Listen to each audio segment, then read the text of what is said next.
Hello and welcome to Rais Masroor's YouTube channel, your gateway to knowledge. Explore thought-provoking discussions that empower and educate. Stay informed, stay inspired, and never stop learning. बिस्मिल्लाहिर्रहमानिर्रहीम। अस्सलामु अलैकुम। 11वें जमात के बहरिस्तान उर्दू में Mirza फ़रहतुल्लाह bag की एक कहानी के आखिर में जो सवालात दिए गए हैं पेश खिदमत हैं उनके जवाबात। पहला सवाल, पहली बुढ़िया को घर से क्यों निकाल दिया?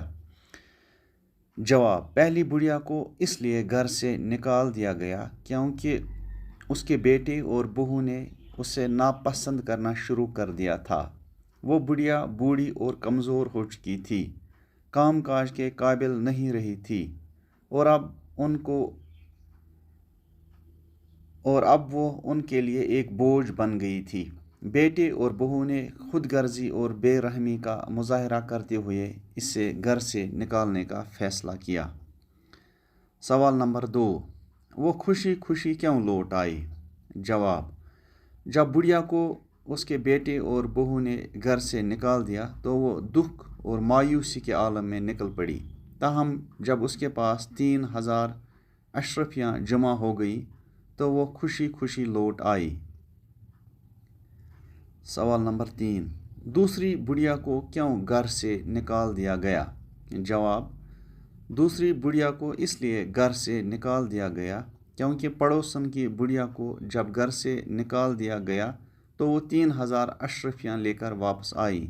तो दूसरी बुढ़िया की बहू और बेटे ने सोचा कि हम भी बुढ़िया को घर से निकाल देते हैं ताकि वो अशरफियाँ लेकर वापस आए। उनका रवैया बेरहमाना और खुद गर्ज था। सवाल नंबर 4, दूसरी बुढ़िया क्यों सड़कों पर भीख मांगने लगी? जवाब, जब दूसरी बुढ़िया को उसके बेटे और बहू ने घर से निकाल दिया तो वो बेसहारा हो गई और जब अशरफियाँ जमा नहीं कर सकी तो वो सड़कों पर भीख मांगने पर मजबूर हो गई। सवाल नंबर 5, एक कहानी में किस किस मौका पर लोक कहानी का गुमान है? जवाब, एक कहानी में लोक कहानियों की झलक मुख्तलिफ मौके पर महसूस होती है।